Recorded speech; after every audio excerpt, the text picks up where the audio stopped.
Committee Chairman, Wealthplan Group. Let's talk about diversification, right? I mean, there's no doubt it's important. You tell me. You say diversification is admitting your ignorance and prospering.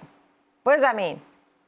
Well, it's kind of like when you think about what to own as an investor, your choices range from one individual stock all the way up to a diversified portfolio of thousands of stocks. And in hindsight, we can always look at the stocks that have performed well and say to ourselves, boy, I really wish I would have owned that one stock or five stocks. But the reality is, knowing what is going to perform well, whether it be an individual security or an asset class, is very, very difficult in advance. And so it really means we don't know with any degree of accuracy what's going to perform well over some definite period in the future. So we have to claim ignorance of that and find a way to prosper anyway. And that's kind of how I had an old professor say that to me, and I thought it was one of the best descriptions of diversification that I've heard, and so it has stayed with me. Yeah, I mean, I think it makes sense without a doubt. So explain more when you don't want to fight the Fed, for example, right? You tell us. I know that we have particularly low bond yields at this point, right? I think we're at 1.17, something like that. You tell us when they say don't fight the Fed, what does that mean? Well, the idea when the Fed is being supportive in its policies, generally good things tend to happen for risky assets like stocks. And if you're on the opposite side of Fed policy, you can find yourself very frustrated. So when the Fed is supportive, and by supportive, I mean low interest rates or increasing its balance sheet by buying assets, all of these things tend to infuse the economy with money supply. And so when the Fed is easy and signaling that they're going to be easy for a long time, it means risk assets are generally going to be performing well. And so you don't want to be on the opposite side of the Fed. So like right now, there are a lot of people saying, well, stocks are really expensive and I want to get out of them because I feel nervous about their valuation level. Well, history tells us stocks can stay expensive for a very long time, and that tends to be when the Fed is supportive. And they're just very, very supportive right now due to the confluence of COVID and the shutdowns that resulted from that, but also they've really been vigilant since the financial crisis in paying more attention to the effects of the balance sheet on economic activity.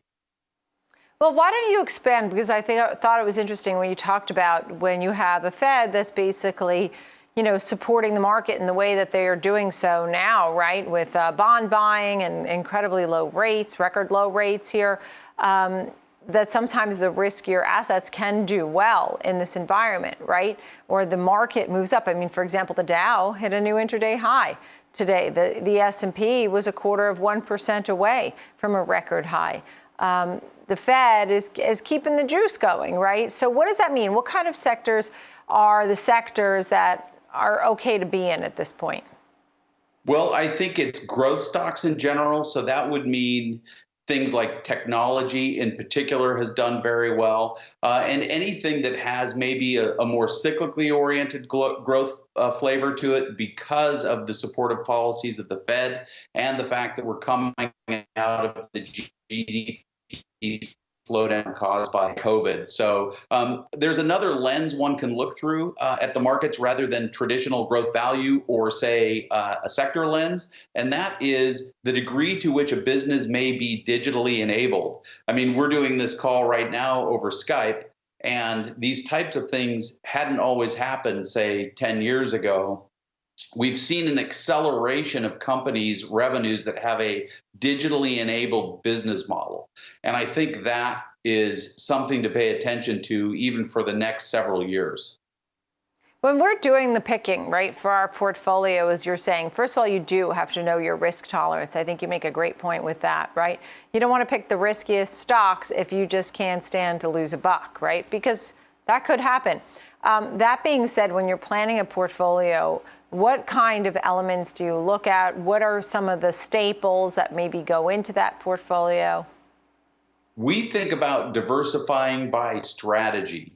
So, the old school way of doing it is maybe taking a growth value lens to the portfolio, but we find that sometimes that is insufficient for figuring out which things may do well or do poorly. So you look at the idiosyncratic return patterns of strategies and make sure you're combining low correlation strategies and at the same time focusing on the downside risk of the portfolio or the potential drawdown effect that you may have in a bad situation and only take the amount of drawdown risk each individual investor's profile suggests they're comfortable taking. So it's a multifaceted approach where you include multiple kinds of strategies, combine them together, and then do so in a way that's consistent with the individual investor's risk preference. Is there anything that you generally steer people away from that seems to be popular, whether it's crypto or international or small caps or something? I don't know. Well, I think it's important to remain neutral and unbiased. And so you see things like in the US, typical US investors are underweighted to foreign markets. That's what we call home country bias. That kind of bias has been helpful to US investors, but it's not been helpful to investors from around the world who are not US investors. So if they're in other countries and they have a home country bias, they're being hurt by not investing in the US. There will come a time when foreign stocks outperform US stocks. I'm certain of that. I don't know when it's going to happen, but I'm very certain of that. And the question is, do we know when the turn will happen? No. So you want to have some international flavor to your portfolio at all times. And then it just becomes a question of how much, and that gets into what your drawdown risk is and what you can tolerate as an individual. Yeah, I think you make a great point because you need to know your risk tolerance. I mean, I think that's a great conversation to have with your financial planner to know Absolutely. your time, right? Your time span. Is it 10 years? Is it probably 50 years? I mean, your time span and your risk tolerance, as you always say, Erik, too. These are important things in this diversification. Erik Ogard, thank you so much. Wonderful to see you. Investment Committee Chairman, Wealthplan Group.